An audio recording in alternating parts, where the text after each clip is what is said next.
problem with vegan activism, specifically street outreach, is that we don't know what works, or if it works at all. We don't know if we should be more aggressive, more relaxed, or if we should focus on individual or systemic change. And until recently, we haven't had much research on the subject. But a few weeks ago, I came across this study by Pax Fauna. They spent over 200 hours interviewing over 100 meat eaters in the US to test the best ways of talking to them. And what they found was surprising. Basically, we're doing everything wrong.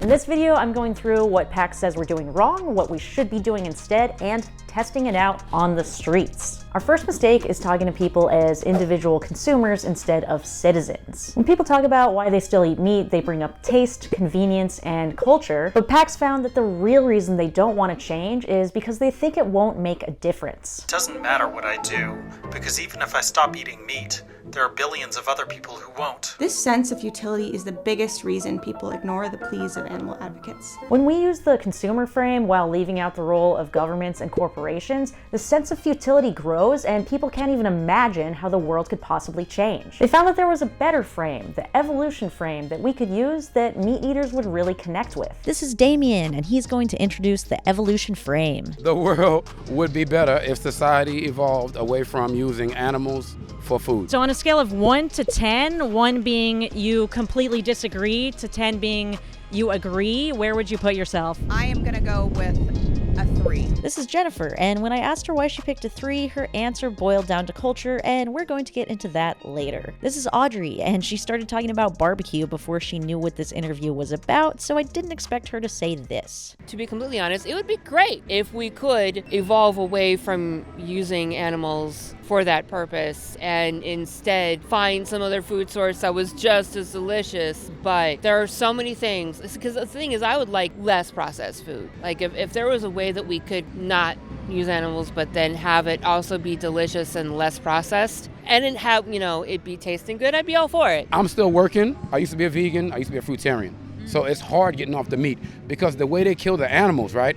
They torture them before they kill them. So the pineal gland releases all kind of adrenochrome chemicals into the blood, and the adrenochrome can be very addictive. Pax found that another huge mistake advocates make is talking about how horrible the situation is for animals. They found that meat eaters already know how bad it is. They also suggested using the following phrase when talking about the industry: it's no secret. It's no secret that the meat industry tends to lie about, what they're serving to consumers. You go to the grocery stores, the labels say humane, local, but in reality, over 99% of meat, dairy, and eggs come from factory farms. What do you think the situation is for animals on factory farms? Like, how bad would you say that is? I believe it's bad.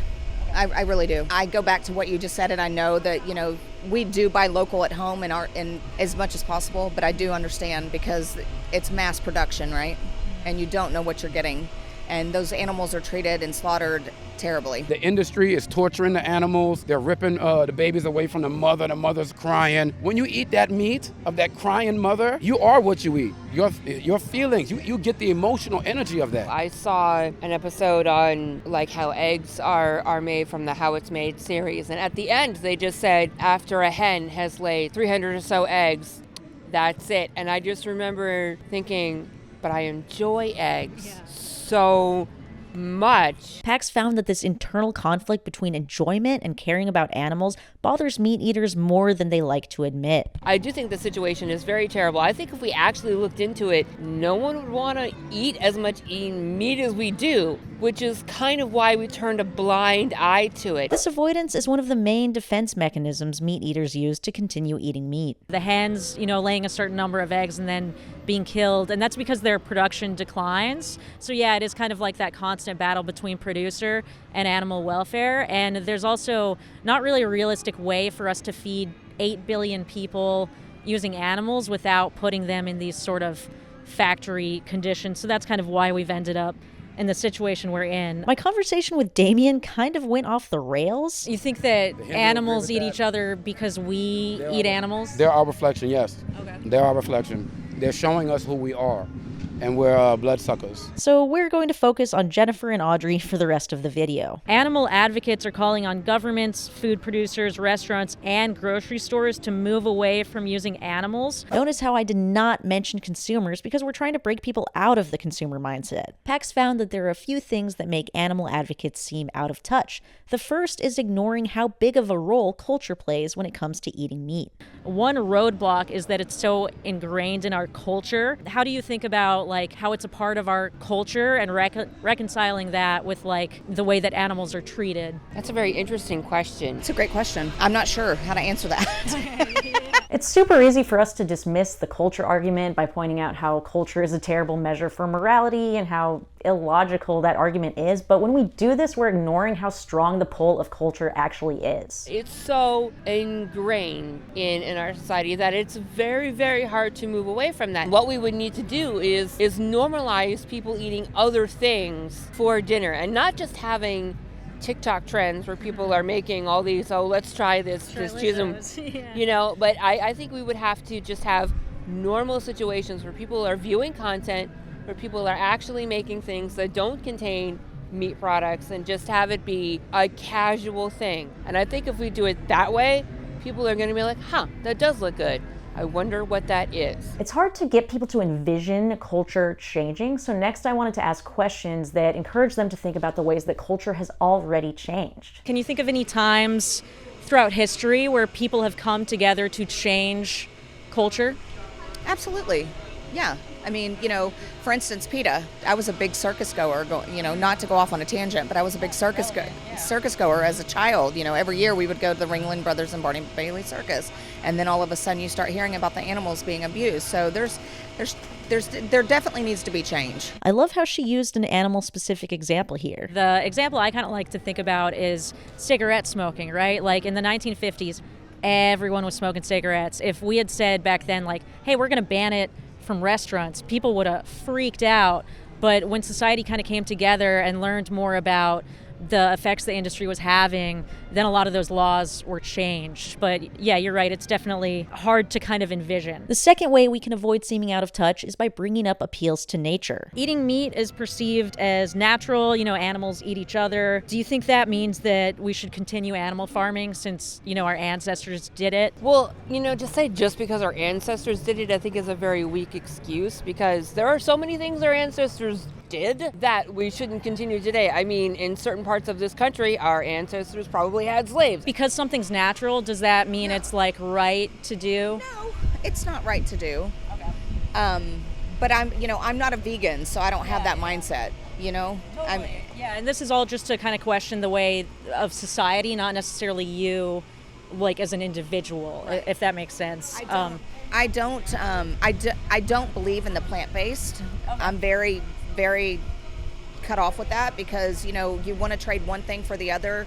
I've looked at some of the ingredients in plant-based food, and it's no better for you than eating a piece of meat. I've heard this objection to plant-based meat a lot lately, and it's been heavily spread by the meat industry. But when you look at the science, it's just not the case. One review of 43 studies found this. As well as being far more sustainable compared to animal products in terms of greenhouse gas emissions, water use, and land use, plant-based animal product alternatives also have a wide range of health benefits. That being said, we still need more data, and the last point I wanted to make here is how unnatural the meat people are eating currently is. So they're not natural animals by any means. They're genetically modified and created by factories. The third objection PAX says to stay ahead of is personal choice. People are free to eat meat, and it's legal.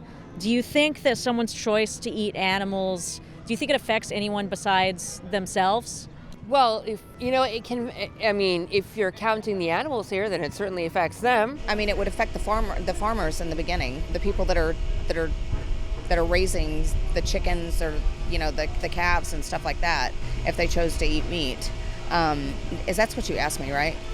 Yeah, just anyone you can think of. Well, actually, it also affects the animals. People who live in communities where there are factory farms, there are literal like lagoons filled with shit, and that goes into the water. Climate change, animal agriculture is a big cause of climate change, pandemics, antibiotic resistance. So there's a lot tied up within it, besides, it seems like such a simple choice, but I guess there's a lot more about it. You're taking a lot from somebody that has built their whole life on, these ranchers that have built their whole life, and their grandparents passed it on, and now their kids are looking for the future, and all these ranchers. There's a lot you're taking away if you just go completely off the spectrum of meat. Yeah, I think that's a good point, and one that obviously we're not trying to get rid of the ranchers.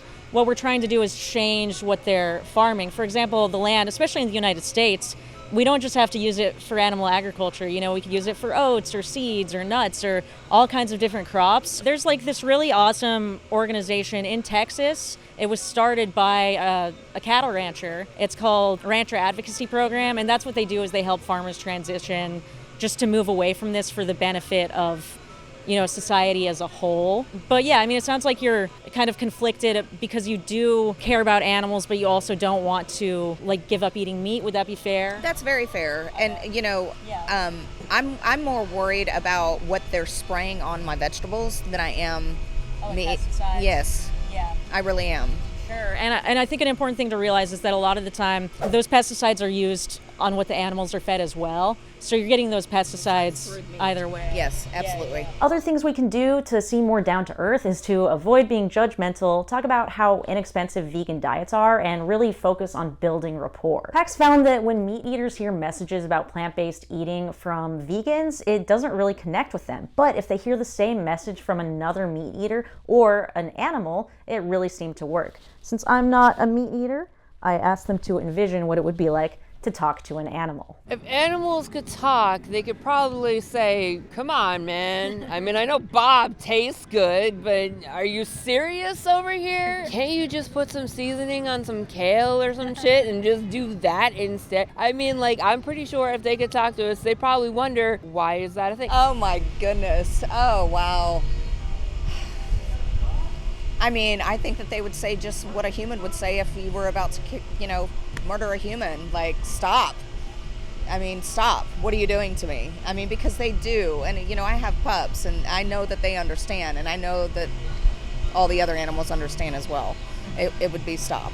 My biggest problem with using this method was that I felt like I didn't have a meaningful action for Jennifer or Audrey to take, whereas when I'm usually advocating veganism, the meaningful action is clear. It's to go vegan. Ideally, this PAX method would be used in conjunction with a new policy that meat eaters can vote for, but of course those vary state by state, and when I talk to people in New Orleans, I talk to them from all over the world. I ended up directing them to Mercy for Animals because they have a lot of different actions and you can do them from anywhere you are. Overall, I really enjoyed this type of outreach. I love trying new things, but I didn't get that same sense of internal satisfaction, that feeling that you've really changed someone's life. Although Damien did say that he thinks I was sent by God to turn him into a vegan again, so there is that. That being said, I think the evolution framework is amazing. I'm definitely going to keep using it, but I think we can still push for individual change, even if meat eaters think it's hopeless. We can address the appeals to futility without letting meat eaters off the hook. But I agree that activists should spend more time focusing on policy and corporations, and if you want to learn how to do that, watch this video next.